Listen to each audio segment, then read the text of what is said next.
Welcome to Ultimate Survival Gear. Today, as you guys can see, I have something from Timberland. Yes, haven't had anything from Timberland for a while on this channel, so I'm definitely very excited because they're very popular. Euro Sprint hiking boot. Yes, over 2,300 reviews on Amazon. Yes, very popular boot. $113, and as you can see, it looks very nice. Usually I don't talk about the looks. I leave it for a personal preference for you to decide how they look, but you can't argue, these look pretty good. Okay, so let's get into the review. As some of you know, this is not a regular boot review. This review is specifically for my Ultimate Survival boot section. Basically, if this cool looking boot right here wasn't just you know, a boot that you were wearing to look cool, but something bad happened and you actually had to walk for miles, you had to run in the way, you had to sleep in this boot, being ready, you know, to wake up and just go. You had to fight, you had to climb, I don't know, whatever's necessary to survive. Would this be a good boot to survive in, or would this get you killed with style? How do we make the judgment? We make the judgment based on 8 different criteria. Let's begin with the criteria number 1, comfort level. And in order to test the comfort level of all the boots and shoes that I review on this channel, I do a 3-mile run and then a 5-mile walk, and then I continue wearing the boots or shoes, whatever I'm reviewing, for the rest of the day, so that the total wear time is 8 hours. And I know actually on one of my previous Timberland boots, the thing is, like, most of the people that buy Timberland boots, they have nothing to do with the outdoors, so for them it's even hard to imagine why you would run in the boots. Well, first, if you're doing the outdoors, if you're doing a hike from a bear, that would be a reason number 1. And reason number 2, if you're anything other than just a regular show off wearing a boot, a good quality training, a rug, but most of the people are not familiar with that, so we will just ignore them on this on this review. So I have to say, overall, the comfort level of this boot could have been better. All right, could have been better, and there are a few reasons why. Let's start with the first one. Get the first one out of the way. The weight. This is actually not bad weight at all, and let's see, probably say about 18 ounce. Let's see if I'm anywhere close. This is size 10, by the way, and the size 10 is 17.3, so yeah, I was pretty close. Not bad at all. Usually I say, if you want to find something that is lightweight overall, you want to find something under 20 ounce. Here's the thing though, these are barely mid-size and they're not waterproof, so 17 and 3, yeah, that's pretty much how much you would expect. Pretty good overall though. But let's move on to the flexibility of the outsole. That's another thing that usually either contributes or takes away from the comfort. And yeah, this outsole is practically unbendable, and that's one of the things. Now, don't get me wrong, a very good quality stiff outsole is not a bad thing at all for certain purposes. Like, for example, if you take any quality serious mountaineering boot, you will have a very stiff outsole, because when you're doing mountaineering, some of the whatever it is you're doing, whatever it is that you're climbing, you have borderline climbing. At some points you might be climbing 5'8", 5'9", if you're familiar with climbing, whenever it comes to mountaineering. So of course you do want to have a boot that has a very stiff outsole, and other things would be using something with crampons, whole different conversation. But here with this boot right here, obviously you wouldn't do anything as close to as what we're talking about here in the mountaineering. So this a super stiff outsole is an overkill. It's way too stiff.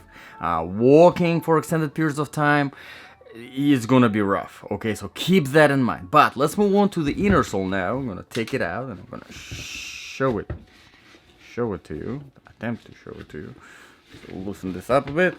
Okay, so here's the inner sole. Overall, there's not much cushioning to it. There is no ventilation pores, as you can see. It's just one solid piece. There is no heel bed. There's no arch support. Keep that in mind.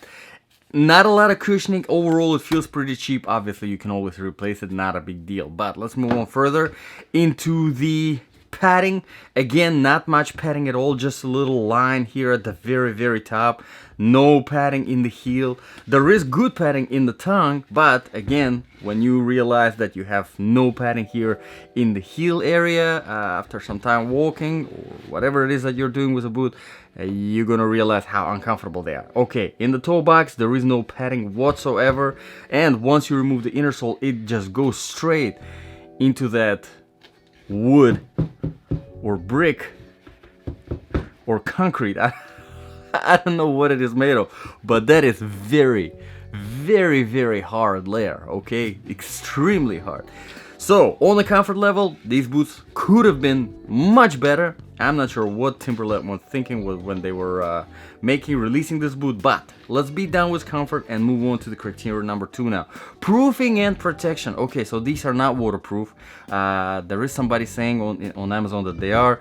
I don't know, that they have no idea what they're talking about, because look, there is no gusseting here whatsoever. Yes, so you have about 2 inches off the ground. The water sneaks in here and you're done. These are leather, okay? These are, this is a good quality nubuck leather. And that's one of the good things about this. I'll probably mention it in the quality as well. But I wanted to mention it here because you do have good qualities, you know, the durability of leather, all right, here. Unfortunately, that was kind of scratched. I mean, tongue gusseting.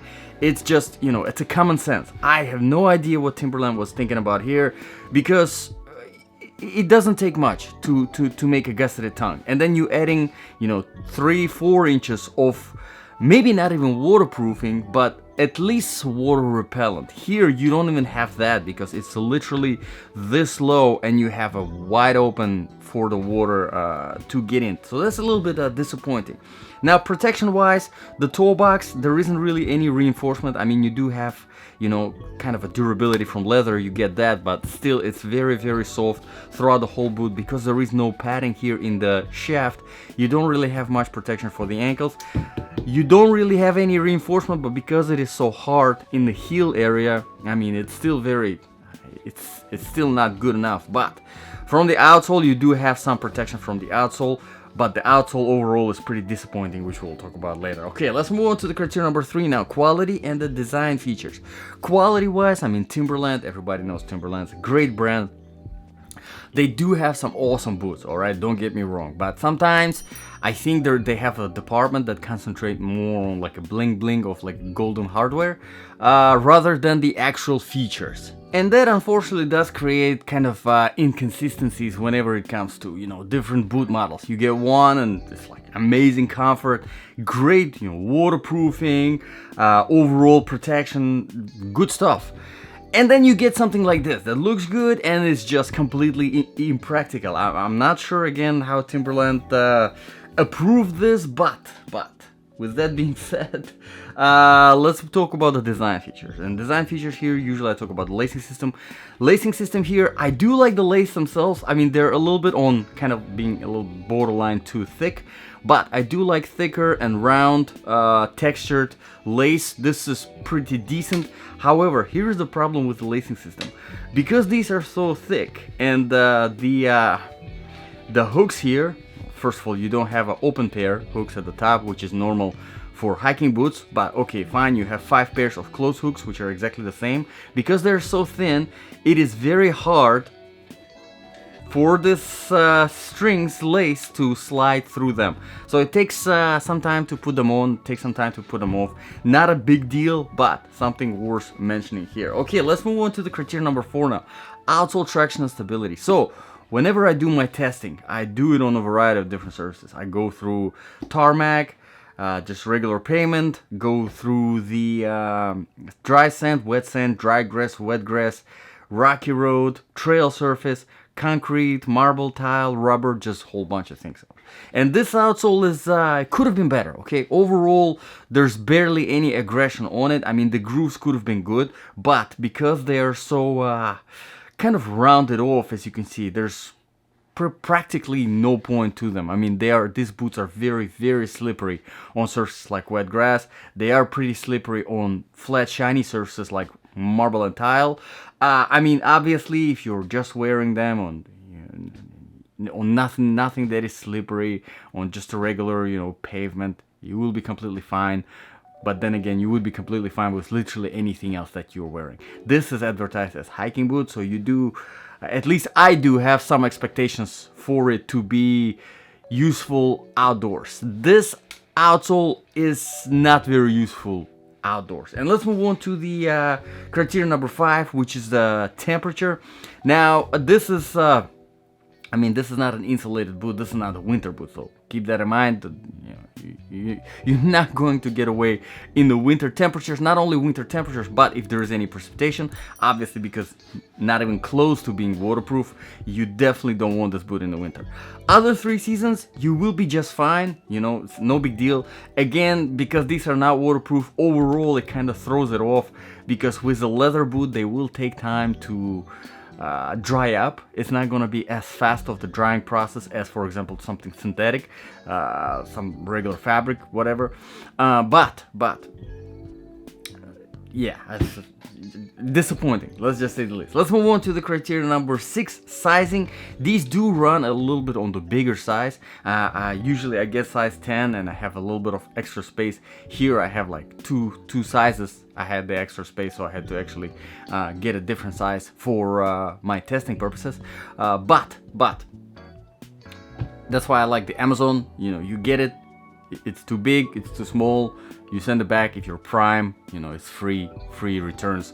So yeah, that's why I enjoy the Amazon Prime. But keep in mind, I would start with half a size smaller than your normal shoe size for these, and then seeing if they fit you better. Let's move on to the criteria number 7, balance of application.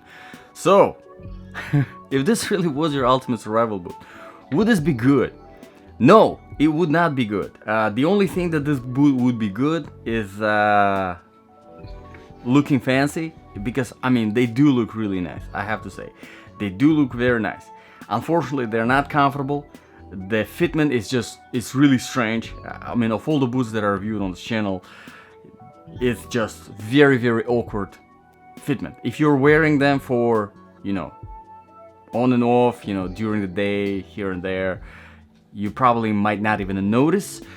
If you never had a quality hiking boot, you might not even notice the terrible comfort of these boots, and you wouldn't complain, and you would be fine because they look really nice. If you're getting these boots just for the looks, yeah, just looking at them is satisfactory. The design is fantastic, and that's one thing that I can say good about this boot, is because you can wear them on a daily basis and look cool. All right.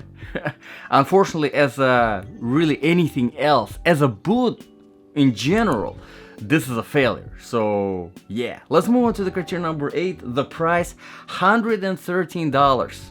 Okay, so I see how it is fair to price it, because it's leather. After all, you're buying a good quality leather boot from Timberland. Okay, however, in $113, there is some serious competition that might not look as good. If that's what you care about, of course, this is nice, but much more comfortable, more lightweight. The outsole actually works for outdoor stuff. Okay, the waterproofing is actually there, or at least water repellent, at least some gusseting in the tongue, just anything. The lacing system is actually, not just for looks, but actually has a purpose. So look around. I have done plenty of reviews on the channel. I have a lot of reviews, probably a couple hundred reviews now. So check the other stuff out, and maybe you will find something that is better. Obviously, you can find anything that is better than anything is better than this. That is, might not look as good, but definitely more comfortable, definitely better protection, proofing, better outsole, and yeah. So on this note of the disappointment, I'm gonna end this review. This was Ultimate Survival Gear. Thank you very much for sticking around throughout the whole review. As you can see, this reviews, I make them completely unbiased. I don't try to sell you anything. If it's good, I say it's good. If it's not good, I'll say it's not good. So thank you very much for watching. Always appreciate your time. God bless, and I'll see you in the next video.